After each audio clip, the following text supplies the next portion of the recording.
آج میں آپ کو بتاؤں ایک فخر کی بات. آپ مسلمان ہیں. آپ اگر کسی کے ہاں بحث میں آ گئے, کوئی اگر آپ کو پکڑ کر کہنے لگے تیرے دین کی حقانیت کی کیا دلیل ہے, تیرا دین حق ہے, مذہب اسلام سچا ہے, کیا دلیل ہے؟ اللہ ایک ہے, تم بولو یہ تمہارا عقیدہ ہے, تیرا فیتھ ہے. محمد صلی اللہ علیہ وسلم دنیا کے سب سے اعلیٰ اور اشرف انسان ہیں. سامنے والے کہے گا یہ تیرا عقیدہ ہے, تیرا فیتھ ہے. کرنٹ فی زمانہ مجھے کوئی ایسی دلیل دے دے جس کو میں سمجھ سکوں کہ تیرا دین سچا ہے. میرے عزیزوں, سچ بتاؤں تمہارے سامنے پیش کرنے کے لیے بڑے بڑے واقعات, بڑی بڑی کہانیاں, بڑی بڑی روایتیں, یہ سب نہیں, بلکہ صرف اور صرف تم قرآن پیش کر کے چیلنج کر سکتے ہو. میرے دین کی حقانیت کی سب سے بڑی دلیل یہ ہے جو آج تک محفوظ ہے. اگر اس میں کوئی شک ہے تو تم اس کا بدل لا کر دکھا دو, یا اگر تم سچے ہو تو تم اپنے دین کی اس طرح مقدس محفوظ کتاب لا کر دکھا دو. یہ میرا چیلنج ہے. اس طرح کی محفوظ کتاب دنیا میں آج تک نہیں ہے اور نہ ہو سکے گی. کوئی بھی کتاب لاؤ, میں اس کے کئی نسخے ضرور دکھا دوں گا, کئی نسخے دکھا دوں گا. جتنے بھی ادیان, جتنے بھی دین دنیا میں پائے جاتے ہیں ان کے مقدس کتابیں ہیں. ہم یہ نہیں کہتے. عیسائی بائبل پڑھتے ہیں, لیکن بائبل کی کئی قسمیں ہیں, کئی قسمیں. یونان والوں کی بائبل الگ ہے, امریکہ والوں کی بائبل الگ ہے, انگلینڈ والوں کی الگ ہے. حذف و اضافے کے ساتھ آیتیں بدلی ہوئی ہیں, واقعات میں ہیر پھیر ہے. اسی طرح دیگر مقدس کتابوں کا بھی حال ہے. میں کوئی بھی کتاب لاؤ اس کے 4-5 نسخے ضرور پیش کروں گا. اور پھر میرا یہ چیلنج ہے, تم قرآن امریکہ میں اٹھاؤ یا ہندوستان میں اٹھاؤ, افریقہ میں اٹھاؤ یا عرب میں اٹھاؤ, ہر جگہ تمہیں قرآن وہی ملے گا جو الحمدللہ سے شروع ہوتا ہے اور والناس پہ ختم ہوتا ہے. الحمدللہ. یہ قرآن کی حقانیت کہ اس کے, اچھا آپ کیا سمجھتے ہیں, اس کے دشمن نہیں رہے, اس کو ختم کرنے کی کوششیں نہیں ہوئی؟ بہت کچھ کر چکے, لیکن کیا کر سکتے ہیں؟ آسمان کو کب کون نیچے لا سکتا ہے؟ آسمان کو نیچے کچھ دشمن ہوتے ہیں. سنا ہے کہ کتا چاند کا دشمن ہوتا ہے. ہاں ہم نے سنا ہے, پتہ نہیں کیوں دشمنی کرتا ہے, کیونکہ 14ویں رات کو چاند کو دیکھ کر وہ بھونکنے لگ جاتا ہے. چاند کی طرف دیکھ کر کے بھونکتا ہے, اور شاید سوچتا بھی ہوگا کسی طرح اس کو نیچے گرا دوں بھونک بھونک کر کے, لیکن اس کے بس میں نہیں ہے, اس کی طاقت میں نہیں ہے. اس طرح بہت سارے آج کتے بھونکتے ہیں اسلام کی اس چکا چوند روشنی کو دیکھ کر, لیکن ان کے بس میں نہیں ہے اس کو زمین پر لا سکیں, قرآن کو زیر کر سکیں یا اسلام کو ختم کر سکیں. ہاں بس اتنا ہے کہ اپنے گوفے میں بیٹھ کر تھوڑی دیر بھونکتے رہیں, اور گلا خراب ہو جائے تو خاموش ہو جائیں. بس اتنا ہو سکتا ہے. اللہ تبارک و تعالیٰ کا کروڑا کروڑ احسان ہے کہ اس نے ہمیں دین حق کی ہدایت عطا فرمائی ہے, اور قرآن پاک جیسی محکم اور محفوظ کتاب اللہ نے ہمیں عطا فرمائی ہے. میرے عزیزو, اس کی حقانیت کی ایک اور دلیل میں تمہیں بتاؤں, اس کی حقانیت کی ایک اور دلیل, بلکہ بے شمار دلیلیں ہیں. ایک بات میں آپ کو بتا دوں, ہمارا یہ مزاج نہیں کہ قرآن کو ہم سائنس سے پروف کریں, ضروری نہیں ہم کو. ہم قرآن کو پروف کرنے کے لیے سائنس, فزکس, کیمسٹری, جغرافی, میتھس, ان سب کے سہارے لینا یہ ہمارا مزاج نہیں. لیکن اگر کوئی اس بات کا تقاضا کرے کہ کیا قرآن میں میتھس بھی ہے, کیا قرآن میں سائنس کی تھیوریز بھی ہیں, تب پھر ہم اس کو دلیل کے طور پر کچھ چیزیں پیش کرتے ہیں. ورنہ قرآن کی حقانیت کو ثابت کرنے کے لیے ہم یہ سب چیزوں کے محتاج نہیں ہیں. میں آپ کو بتاتا ہوں قرآن پاک کی وہ حقانیت. اچھا, یہ سب سے بڑی دلیل یہ ہے, اگر کوئی کہتا ہے کہ یہ محمد صلی اللہ تعالیٰ علیہ وسلم نے اپنی طرف سے لکھ دیا, اپنی طرف سے جمع کر دیا, تو بھی میرے عزیزو عرب والے یہ بات کہہ سکتے تھے جو ان کے زمانے میں موجود تھے. کسی نے نہیں کہا. جو ان کے جانی دشمن تھے وہ بھی نہیں کہہ سکے, کیونکہ سبوں نے دیکھا کہ اللہ نے انتظام ہی ایسا کیا کہ پوری زندگی میرے آقا صلی اللہ تعالیٰ علیہ وسلم کسی کے ہاں درس لینے کے لیے گئے ہی نہیں. ہمارے نبی کی خصوصیت کیا ہے؟ امی. ہم پڑھتے ہیں نا حضور کے نام پر درود، صلی اللہ علی النبی الامی. امی کسے کہتے ہیں؟ امی کا مطلب ہے جو کسی سے نہ پڑھا ہو، جو کسی سے نہ پڑھا ہو. سنبھل کر کے ترجمہ کرنا. کچھ بدبخت یہاں پر حضور کو بغیر پڑھا لکھا کہتے ہیں. وہ بغیر پڑھے لکھے تھے، نعوذ باللہ. یہ جاہل کیا سمجھیں جو پوری کائنات کا معلم بن کر کے آیا ہو، جس کے بارے میں قرآن کہتا ہے الرحمن علم القرآن، وہ رحمان ہے جس نے قرآن تمہیں سکھایا ہے، تم اس کو بے پڑھا لکھا کہتے ہو. امی کا مطلب بے پڑھا لکھا نہیں. جس نے ایسا کہا وہ دنیا کا سب سے بڑا جاہل ہے، سب سے بڑا جاہل ہے. دیکھیں دونوں میں فرق میں آپ کو بتاتا ہوں. ایک بغیر بے پڑھا لکھا جس کو ان پڑھ کہتے ہیں، ایک ہے جو سب جانتا ہے لیکن کسی سے پڑھا نہیں ہے. دونوں میں فرق ہے کہ نہیں ہے؟ ہاں. جس کے دل میں کوڑ ہے، جس کے دل میں بغض اور عداوت ہے، وہ امی کا ترجمہ ان پڑھ کرتا ہے. ان پڑھ کے ذریعے سے معاذ اللہ رب العالمین جس نے ایسا کہا، حضور پاک صلی اللہ تعالیٰ علیہ وسلم کی شان میں اس نے تنقیص کیا، حضور کی توہین کیا، میرے آقا صلی اللہ تعالیٰ علیہ وسلم کی اس نے گستاخی کیا. اور ہم نے یہاں پر سنا بھی تھا، ہماری شہر میں کوئی ایسا ماڈرن آدمی آیا جو یہ کہنے لگا کہ حضور کو لکھنا نہیں آتا تھا. ظالم، تو نے لکھنا کہاں سے سیکھا؟ جس رسول نے مدینے کے اندر صرف 10 سال کے اندر 80,000 لوگوں کو قلم پکڑنا سکھایا، تم ظالم اس کو کہتے ہو رسول پاک صلی اللہ علیہ وسلم کو لکھنا نہیں آتا تھا. نعوذ باللہ من ذالک. اگر حضور صلی اللہ تعالیٰ علیہ وسلم کو لکھنا نہیں آتا تھا تو پھر یہ قرآن لکھوایا کس نے ہے؟ قرآن لکھوایا کس نے ہے؟ کاتبان وحی ضرور ہیں، لکھنے والے صحابہ تھے، قرآن لکھنے والے صحابہ تھے، لیکن کیا حضور پڑھ دیتے تھے وہ گھر جا کر لکھتے تھے؟ حضرت امیر معاویہ فرماتے ہیں حضور کی صحبت میں وہ بیٹھتے تھے، قرآن کی آیتیں جب اترتی حضور فرماتے لکھو. اب جب وہ لکھتے تو حضور بتاتے یہ اس طرح سے لکھو، یہ اس طرح سے لکھو.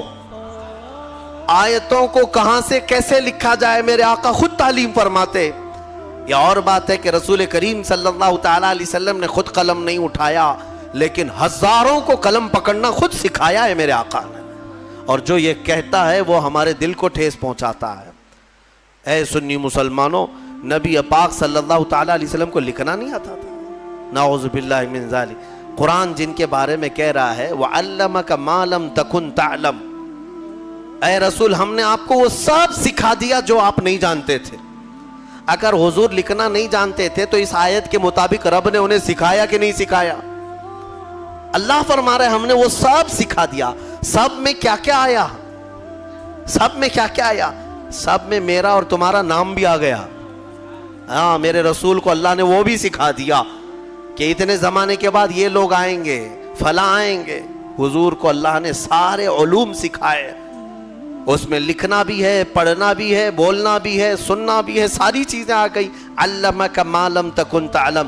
اسی لیے الحمدللہ ہم اہل سنت و جماعت کا موقف یہ ہے کہ میرے رسول عالم ما کان و ما یکون ہیں. جو کچھ ہوا وہ بھی جانتے تھے اور جو کچھ ہونے والا ہے وہ بھی جانتے تھے. بات میں جو کہہ رہا تھا وہ توجہ سے سنیں. امی کسے کہتے ہیں؟ پھر سے تنبیہ کے ساتھ میں کہہ رہا ہوں، امی کا مطلب ان پڑھ نہیں، ان پڑھ نہیں، بلکہ جو کسی سے پڑھا ہوا نہ ہو، اس کا کوئی استاد نہ ہو. میرے رسول کی شان ہے وہ امی ہیں. اگر ان کو کسی نے پڑھایا ہے تو سیدھے ان کے پروردگار نے پڑھایا ہے. ہاں بس اللہ تبارک و تعالیٰ ان کا استاذ ہے. جبرائیل بھی نہیں. بعض لوگ یہ کہتے ہیں کہ جبرائیل آ کر دکھا. جبرائیل علیہ السلام کا کام صرف پہنچانے کا ہے، پڑھانے کا نہیں. جبرائیل علیہ السلام کا کام کیا ہے؟ پہنچانے کا. اسی لیے ہمارے ایک مفسر نے لکھا ہے پہلی آیت جو قرآن کی اتری وہ کیا تھی پتہ ہے نا مسلمانوں؟ اقرا بسم ربک الذی خلق. غار حرا میں یہ اتری ہے. میں توجہ چاہتا ہوں، جب جبرائیل آئے غار حرا میں تو جبرائیل یہ کہہ رہے تھے اقرا، پڑھو. کیا کہہ رہے تھے؟ پڑھو. اور حضور فرما رہے تھے ما انا بقاری, میں نہیں پڑھنے والا. اب یہاں پر بھی کچھ ظالم کوڑ دل والے کہتے ہیں ترجمے میں کہ مجھے پڑھنا نہیں آتا. تم کو پڑھنا نہیں آتا, رسول کو کیا نہیں آتا ہے؟ حضور یہ فرما رہے تھے کہ میں نہیں پڑھنے والا, میں پڑھوں گا نہیں. وہ کیوں کہہ رہے تھے میں آپ کو بتاتا ہوں. پھر سے جبرائیل نے سینے سے سینہ لگایا, 3 بار کیا جبرائیل نے, اقرا پڑھیے. کیا کہا؟ پڑھو. اس میں فرق سمجھو میرے عزیزو. عربی میں ایک لفظ ہے قل. قل کا مطلب ہوتا ہے کہو. بچے کو ہم قریب لائیں جو بالکل ابتدائی والا ہو تو اس سے کہتے ہیں کہ بیٹا میں جیسا کہوں ویسا کہو, میں جیسا بولوں ویسا بولو. مطلب کیا ہے کہ ابھی اس کو کچھ آتا نہیں ہے, اس لیے میں اس کو کہہ رہا ہوں بولو. یہ قل میں ہوتا ہے, قل میں. اور بعض مفسرین نے فرمایا جبرائیل جب اقرا کہہ رہے تھے کہ پڑھو, یہ اسی کو کہا جاتا ہے جو کبھی پڑھا ہوا ہو. یہ اسی سے کہا جاتا ہے جو کبھی پڑھا ہوا ہو. اقرا پڑھو. اور قرآن کی کتنی آیتیں میں تم کو بتاؤں. اللہ تعالیٰ فرما رہا ہے وَإِذْ قَالَ رَبُّكَ لِلْمَلَائِكَةِ إِنِّي جَاعِلٌ فِي الْأَرْضِ خَلِيفَةً. پہلے والے پارے میں میں نے اس کی تفسیر بھی کیا ہے. وَإِذْ کا مطلب کیا ہے ترجمہ اٹھا کر کے دیکھ لینا. وَإِذْ, اور یاد کرو جب رب نے فرشتوں سے کہا کہ آدم کو میں اپنا خلیفہ بنانے والا ہوں. اللہ تعالیٰ فرشتوں سے فرما رہا ہے کہ میں ایک انسان بناؤں گا آدم, اور اس کو خلیفہ بنا کر زمین میں بھیجوں گا. لیکن اس سے پہلے آیت کہاں سے شروع ہو رہی ہو؟ وَإِذْ کا مطلب یاد کرو. اور یاد کرو اے محمد جب رب تمہارا کہہ رہا تھا فرشتوں سے کہ میں زمین میں اپنا خلیفہ بناؤں گا. حضور کو کیوں کہا جا رہا ہے؟ حضور کو یہ کیوں کہا جا رہا ہے؟ اور یاد کرو مطلب یہ ہے کہ اے محبوب کیا آپ بھی تو تھے اس وقت نورانی حالت میں, نور کی کیفیت میں آپ بھی تھے. وہ یاد کریں آپ جب رب فرما رہا تھا تو جو رسول آدم کے پیدا ہونے سے پہلے سے حالات دیکھ رہے ہوں اس کے بارے میں تم کہتے ہو بغیر پڑھا لکھا ہے.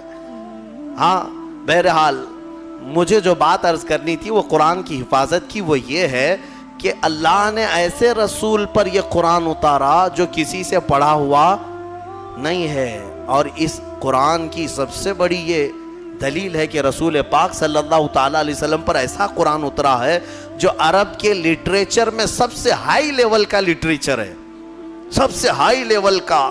عربی فصاحت بلاغت میں اس کا کوئی مثل ہی نہیں تھا. وہاں اس زمانے میں عربی جاننے والے بڑے بڑے شعراء تھے, بڑے بڑے عربی دان تھے.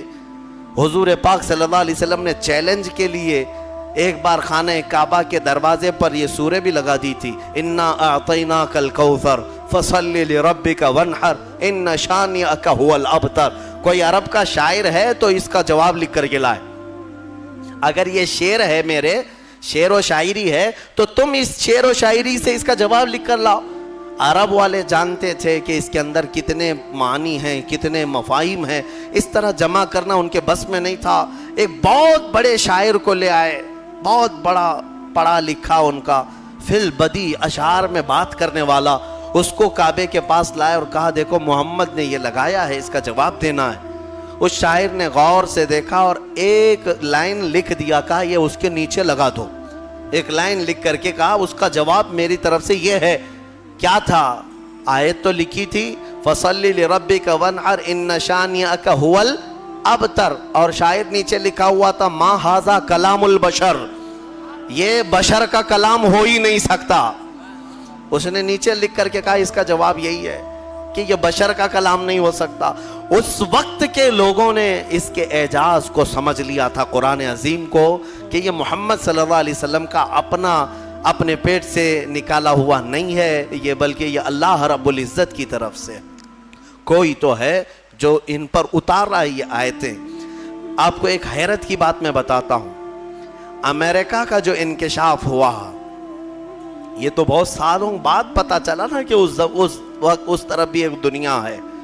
بہرحال اٹلانٹک اوشین میں جو یعنی سمندری سفر کا ماہر ایک بڑا مورخ بھی ہے، دانشور بھی ہے، پڑھا لکھا آدمی ہے، اور وہ سائنٹسٹ بھی ہے۔ وہ سمندری سفر میں اٹلانٹک اوشین سے گزرتے ہوئے ایک علاقہ دیکھتا ہے جہاں سے اس کا جہاز گزر رہا تھا، تو وہ ایک ایسی جگہ آئی جہاں اتنا اندھیرا ہے کہ سورج کی ایک کرن بھی نہیں پڑتی، وہاں پر ایک کرن بھی نہیں آتی۔ اور جب جہاز وہاں چلا جائے تو اس نے کہا ہاتھ باہر نکالو تو بھی نظر نہ آئے، اتنا اندھیرا ہے، ایک علاقہ ہے سمندر کے بعد۔ اس نے باہر آ کر کئی سالوں کے بعد اس کا انکشاف کیا کہ میں نے اٹلانٹک اوشین کے اندر ایک ایسی جگہ دیکھی ہے جہاں پر سمندر میں نہایت ہی اندھیرا ہے، نہایت ہی اندھیرا ہے، ہاتھ نکالو تو بھی نظر نہ آئے، یہی اس کے جملے تھے۔ اور ظاہر سی بات ہے پہلا وہ شخص ہے جس نے یہ کھوج نکالی سمندر کے علوم میں، لیکن جب اس نے نکالا تو علماء ربانیین نے سن کر کے کہا قرآن پاک کی آیتیں پڑھو۔ سورہ نور 18ویں پارے میں اللہ تعالیٰ فرماتا ہے او کظلمات فی بحر اللجی یغشاہ موج من فوقہ موج من فوقہ سحاب ظلمات بعضها فوق بعض اذا اخرج یدہ لم یکد یراہا ومن لم یجعل اللہ لہ نورا فما لہ من نور۔ اللہ فرماتا ہے مثال دیتے ہوئے کہ ایک اندھیری ایسی ہے کہ اندھیریوں پر اندھیریاں ہم نے ڈال رکھی ہیں، اندھیریوں پر اندھیریاں ایسی ڈال رکھی ہیں اذا اخرج یدہ لم یکد یراہا، اگر کوئی وہاں ہاتھ بھی نکالے تو اسے ہاتھ بھی نظر نہیں آئے گا، ہاتھ بھی نکال، قرآن میں موجود ہے۔ اندھیریوں پر اندھیریاں ایک جگہ ہم نے ایسی ڈال رکھی ہیں کہ اگر کوئی ہاتھ بھی نکالے تو اسے ہاتھ نظر نہیں آئے گا، اور اللہ جس کے لیے روشنی نہ کرے کوئی اور روشن کر ہی نہیں سکتا۔ آیت یہ موجود ہے۔ اب اس صاحب کو بھی بتایا گیا جو کھوج نکالے تھے، کہا یہ تو قرآن میں موجود ہے۔ کہا قرآن کتنے سو سال پہلے؟ تقریباً اس زمانے میں 1200 سال گزر چکے تھے۔ 1200 سال پہلے یہ قرآن کی آیت میں، تو ہو سکتا ہے یہ قرآن جو محمد صلی اللہ علیہ وسلم نے جمع کیا ہے وہ بہت ہی ماہر تیراک ہوں گے، بہت ہی ماہر سمندر کے علم والے ہوں گے، علم الابحار انہیں بہت اچھی طرح سے معلوم ہوگا، یعنی سمندروں کے علوم ان کو بہت معلوم ہو۔ جب اس نے یہ کہا تو علماء نے اور مسکرا کر تعجب میں کہا کہ میاں بات ایسی ہے، میرے آقا صلی اللہ علیہ وسلم کی سیرت پڑھو، پورے 63 سال میں حضور کی زندگی میں کبھی سمندر پر جانے کا اتفاق ہی نہیں آیا، سمندر کے کنارے جانے کا بھی اتفاق نہیں آیا۔ تو وہ اش کرنے لگا، جو بندہ پوری زندگی میں کبھی سمندر نہیں گیا ہو اور وہ اٹلانٹک اوشین میں موجود اگر اندھیریوں کی خبر دے رہا ہے تو یہ محمد کا اپنا کلام نہیں ہے، ضرور اس کو اسی نے اتارا ہے جس نے وہ اندھیریاں پیدا کی ہیں۔ میرے عزیزو، قرآن کی حقانیت کی ایک دو نہیں سینکڑوں مثالیں تمہارے سامنے رکھ سکتا ہوں۔ میں نے اس سے قبل اس پر گفتگو بھی کی ہے، بیان بھی میرا موجود ہے۔ میڈیکل والے، سائنس والے بھی جانتے ہیں بچہ پیدا ہونے کے جو پروسیس ہیں، ایمبریولوجی جس کو کہتے ہیں، وہ آج تحقیق کے ساتھ پتہ چل رہے ہیں کہ 9 مہینے بچہ کن کن پوزیشن سے گزرتا ہے، لیکن 1400 سال پہلے قرآن میں اللہ تعالیٰ اپنے رسول کو بتا رہا ہے ثم خلقنا النطفة علقة فخلقنا العلقة مضغة فخلقنا المضغة عظاما فكسونا العظام لحما۔ ڈاکٹروں سے پوچھ لینا، MBBS کیے ہوئے ہوں یا دیگر جو ایمبریولوجی پڑھے ہوئے ہوں، انہیں پتہ ہے بچہ جیسے نطفہ ماں کے رحم میں جاتا ہے اس کے بعد کیا بنتا ہے، اس کے بعد وہ نطفہ تھوڑا سا بڑا ہو کر کے چپچپا بنتا ہے، چنگم کی طرح جس کے اندر چپکنے والی چیز ہو، اور اس کو عربی میں علقہ کہتے ہیں، وہ بہو وہی ترجمہ ہے۔ اور اس کے بعد یہ میڈیکل لائن کے اعتبار سے ہی میں بتا رہا ہوں، یہ چپچپا بنتا ہے اور اس کے بعد یہ خون کا لوتھڑا بنتا ہے، خون کا بستہ، خون بندھا ہوا خون جیسا ہوتا ہے، اور اس کے بعد پھر گوشت کا ٹکڑا بنتا ہے، پھر گوشت کے ٹکڑے کے بعد پھر یہ جو ہے ہڈیاں اس کے اندر آنے لگتی ہیں اور پھر شکل بننے لگتی ہے اور پھر اس کے بعد اس پر چمڑی آتی ہے، پھر بال آتے ہیں۔ اب قرآن پڑھو تو سمجھ میں آئے گا۔ مولا فرماتا ہے خلقنا نطفۃ علقۃ، ہم نے نطفے کو علقہ بنایا، چپچپا بنایا، فخلقنا العلقۃ مضغۃ، اور پھر ہم نے علقے کو بستہ خون بنایا، فخلقنا المضغۃ عظاما، پھر یہ بندھے ہوئے خون اور بستہ گوشت کو ہم نے ہڈیاں دی، فکسونا العظام لحما، پھر ہم نے ہڈیوں پر چمڑیاں ڈالی، ثم انشأناہ خلقا آخر، پھر ہم نے مکمل کر کے اسے ایک نئی تخلیق میں پیدا کیا۔ میرے عزیزو، قرآن ایک جگہ نہیں، یہ آیتیں 3 سے 4 جگہ قرآن پاک میں پورے پروسیس کے ساتھ ہے۔ مجھے بتاؤ 1400 سال پہلے کون سا سونوگرافی تھا، کون سا سی ٹی اسکین تھا، کون سا ایکس رے مشین تھی، کون سی ایسی چیز تھی جو ماں کے پیٹ میں کیسے پروسیس ہوتا ہے بتا سکے؟ اگر میرے آقا صلی اللہ تعالیٰ علیہ وسلم نے قرآن کے ذریعے سے یہ بتایا ہے تو یقیناً قرآن اللہ کی کتاب ہے جو خود ماؤں کے پیٹ میں بچوں کی تخلیق فرماتا ہے۔ بہرحال مجھے بات صرف اتنی عرض کرنی ہے کہ قرآن کو تم نے چھوڑا ہے میرے عزیزوں، جس کی وجہ سے آج ہماری حالات ہیں۔ کاش ایک بار قرآن پھر سے اٹھا لو۔ میں قسم رب ذوالجلال کی، اللہ تبارک و تعالیٰ کا وعدہ تمہیں یاد دلا رہا ہوں۔ مولا نے قرآن میں فرمایا کان حقا علینا نصر المؤمنین، ہم نے اپنے اوپر لازم کر لیا ہے کہ ایمان والوں کی مدد کریں گے۔ ہم نے ابھی قرآن میں پڑھا ہے ان یکم منکم 20 صابرون یغلبوا 200، اگر تم میں 20 لوگ صبر والے آ جائیں، مولا فرماتا ہے میں 200 پر انہیں بھاری کر دوں گا، 200 پر بھاری کر دوں گا۔ یہ سب وعدے تمہارے لیے ہیں، لیکن اب کیا ہوگا؟ اسی لیے کسی شاعر نے کہا تھا اب فقط شور مچانے سے نہیں کچھ ہوگا، اور یوں ہی ہونٹوں کو ہلانے سے کچھ نہیں ہوگا۔ تمہیں اب اس قرآن پاک کو اٹھا کر دیکھنا ہوگا کہ عملی زندگی کیا ہے۔ بڑے بڑے سائنسدان، بڑے بڑے مورخین قرآن پڑھتے رہے، آج بھی پڑھ رہے ہیں اور تحقیقات کر رہے ہیں۔ افسوس ہے کہ ہماری قوم میں ایک بڑا طبقہ قرآن سمجھنا تو دور کی بات ہے، پڑھنا بھی نہیں جانتے۔ جو پڑھنا نہیں جانتے، یہی تو حال ہے کہ ہم نے دیکھا ہے بڑی بڑی محفلیں، تمہیں قوالی میں تو اتنا جوش آتا ہے، تھرکتے رہتے ہو، ناچتے رہتے ہو، کون سا جوش ہے؟ ہاں، تم یہاں پر کسی محفل میں بیٹھ کر کے کچھ اشعار سنو تو تمہارے جسم میں وجد آنے لگتا ہے۔ بعض لوگ یہ کہتے ہیں یہ وجد ہے، وجد ہے۔ ارے اللہ کا کلام سن کر کوئی وجد نہیں آیا، قرآن پاک سننے کے بعد تمہارے رونگٹے کھڑے نہیں ہوئے، کیا کھڑے ہوں گے؟ سمجھ میں آتے تو نا۔ قرآن کی آیتیں آج بھی پتھر دلوں کو بھی پانی کر دیتی ہیں۔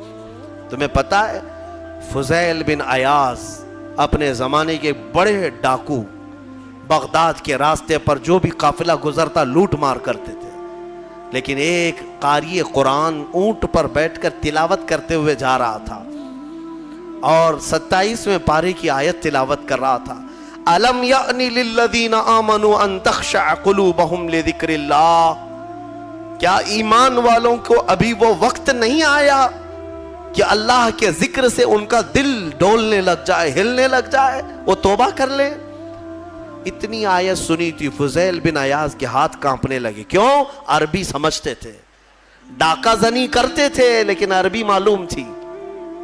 لیکن ایک قاری قرآن سے جب یہ آیت سنی، دل پر ایسے گزرنے لگی، ہتھیار پھینک دیا، ساری چیزیں پھینک دی اور چیخنے لگے آن لنا ربنا، آن لنا ربنا، اے ہمارے رب وہ وقت آ گیا، وہ وقت آ گیا، مجھے تو اپنی بارگاہ میں لے لے۔ اور پھر ایسی توبہ کی، ایسی توبہ کی، اللہ اکبر۔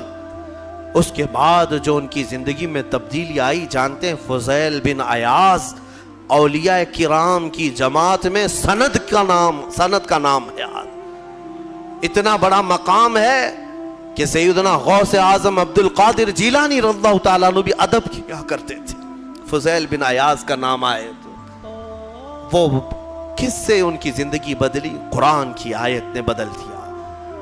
آج بھی قرآن پاک سمجھ جاؤ تو تمہاری آنکھیں بہنے لگ جائیں۔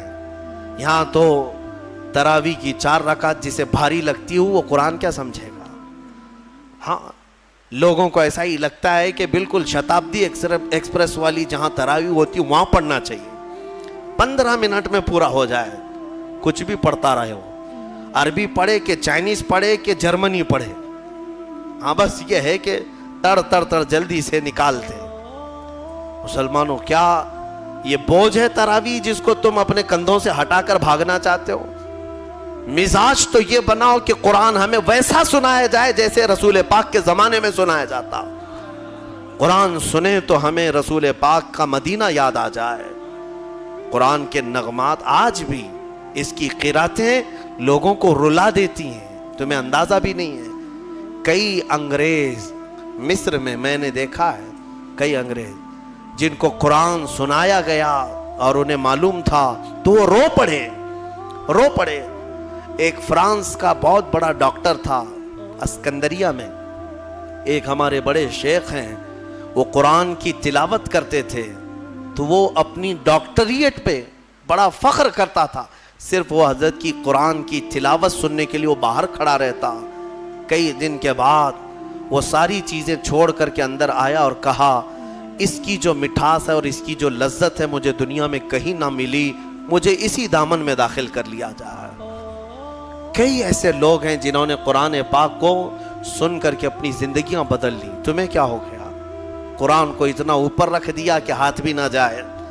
تمہارے فریج اور ٹی ویاں تو صاف ہوتی ہیں، قرآن پر تو پتہ نہیں کتنی گرد و غبار لگی ہوئی ہے۔ ہاں ابھی رمضان میں اس کو صاف کر دیا ہوگا، اٹھایا ہوگا۔ قرآن تم کب اٹھاتے ہو؟ قسم کھانے کے لیے، جھگڑا ہو جائے دیکھو میں قرآن کی قسم کھا رہا ہوں، یا پھر کب قرآن اٹھاتے ہو؟ جب کسی کی میت ہو جائے، جلدی لاؤ قرآن۔ ارے یہ زندوں کے لیے اترا ہے قرآن، مردوں کے لیے نہیں۔ قرآن زندوں کے لیے نا، ہاں مردوں کو ایصال ثواب تو ضرور کرائیں گے ہم، فائدہ تو پہنچے گا تلاوت کا، لیکن یہ ایصال ثواب کے لیے ہی نہیں۔ قرآن کہتا ہے ھدی للمؤمنین، مومنوں کی ہدایت کے لیے آیا ہے۔ ہدایت چھوڑ کر کے تم دکان کی اوپننگ کے لیے، گھر کی ٹھنڈک کرانا ہے، اوپننگ کرانا ہے، اور پھر ماں باپ کی میت ہو گئی ہے، اور پھر کیا ہے؟ جھگڑے میں قسم کھانا ہے۔ یہی ساری چیزیں قرآن اٹھانے کی ہے۔ قرآن عظیم اللہ تعالیٰ کا وہ عظیم تحفہ ہے کہ پوری زندگی بھر اس پر رشک کرو گے تو بھی کم ہے۔ آج پوری دنیا میں کسی قوم کے پاس یہ کتاب نہیں ہے جتنی محکم کتاب تمہارے پاس ہے۔ سینہ تان کر کے کہہ سکتے ہیں ایسی کتاب کسی کے پاس نہیں ہے۔ اتنا بڑا ذخیرہ تمہارے پاس ہے اور تم اس کو پیچھے ڈالے ہوئے ہو۔ بچپن میں ہمارے بچوں کو جب مدرسہ بھیجتے ہیں ہم تو قرآن سینے سے لگا کر بھیجتے ہیں نا، بچہ سینے سے لگا کر کے آتا ہے قرآن، لیکن چندی دنوں کے بعد جب ہم بڑے ہونے کے بعد دیکھتے ہیں اسکول جانے کے وقت بچہ تو سارا بستہ پیٹھ پر رکھا رہتا ہے، ہوتا یہی ہے نا، بستے میں ساری بکس کتابیں پیٹھ پر رکھا رہتا ہے، لیکن مدرسہ جب آتا ہے تو قرآن سینے سے لگا کر آتا ہے۔ شاید بڑوں نے ہمارے بزرگوں نے یہ رواج رکھا ہوگا کہ بیٹا قرآن ہمیشہ سامنے ہونا چاہیے، قرآن ہمیشہ مقدم رہے، بعد میں سب، لیکن بڑے ہونے کے بعد یہ سامنے والی چیز پیچھے ڈال دیتا ہے، پیچھے والی چیز کو ہی اہمیت دینے لگتا ہے۔ ایک بات یاد رکھو، میں نہ کالج کا مخالف ہوں، نہ اسکول کا مخالف ہوں، نہ یونیورسٹی کا مخالف ہوں۔ ہاں کوئی بھی کالج کا، یونیورسٹی کا، کہیں کا اسٹوڈنٹ ہو میرے ساتھ بیٹھے، میں اس کے ساتھ انشاءاللہ ڈسکس ضرور کروں گا ہر ٹاپک پر، لیکن یہ برکت ہے صرف قرآن کی۔ الحمدللہ ہم نے قرآن پڑھا ہے تو قرآن کی برکت سے اللہ نے ہمیں سائنس کی بھی سمجھ عطا کی ہے، ہمیں میتھس بھی آتا ہے، ہمیں جیومیٹری بھی آتی ہے، ہمیں فزکس بھی آتا ہے تھوڑا بہت۔ میں یہ فخر کے لیے نہیں کہہ رہا، نہ ہی یہ غرور کے لیے کہہ رہا ہوں، بلکہ جو کچھ بھی اللہ نے ہمیں شدھ بدھ دی ہے وہ قرآن کی برکت سے عطا کیا۔ اور اعلیٰ حضرت فاضل بریلوی رضی اللہ تعالیٰ عنہ خود فرماتے ہیں ایسی ایسی کتابیں انہوں نے لکھ رکھی ہیں کہ آج کی بڑی بڑی یونیورسٹیوں کے پروفیسر حل نہیں کر پا رہے ہیں، ان کے میتھس کے بڑے بڑے ٹف فنڈے نہیں حل کر پا رہے ہیں۔ قبلہ پہچاننے کے علوم آج بھی کتاب لکھی ہوئی ہے، جیومیٹری پر لکھی ہوئی ہے، علم رمل پر، علم جفر پر اور زیجات پر، ایسے ایسے علم ہے جس کے نام بھی تم نے نہیں سنے ہوں گے۔ اور اعلیٰ حضرت یہ کہاں جا کر پڑھے تھے، کون سے مدرسے میں؟ یہ فن، یہ علوم آج پورے ہندوستان کے مدرسوں میں نہیں پڑھائے جاتے۔ اعلیٰ حضرت کہاں سے پڑھے؟ خود فرماتے ہیں یہ صرف اور صرف قرآن اور حدیث رسول کی برکت ہے۔ رسول پاک صلی اللہ تعالیٰ علیہ وسلم کے قدموں میں جو ہو گیا، ہر علم خیرات میں ملا۔ میں یہ کہتا ہوں کہ نوجوانوں ضرور جاؤ، اسکول جاؤ، کالج جاؤ، یونیورسٹیوں میں جاؤ، ٹاپ کرو، پوری یونیورسٹی کو ٹاپ کرو، لیکن عقیدہ اور یقین یہ ہونا چاہیے کہ تم دنیا میں اگر عروج پر پہنچو گے تو شروعات تمہاری الحمدللہ رب العالمین سے ہونی چاہیے۔ یہاں سے ہو تو پھر دیکھو اللہ تعالیٰ تمہیں ترقی بھی دے گا اور برکت بھی عطا کرے گا۔ اللہ کریم ہمیں کہنے سننے سے زیادہ عمل کی توفیق عطا فرمائے۔ قرآن عظیم کی برکتیں اللہ تعالیٰ ہم سب کو عطا فرمائے۔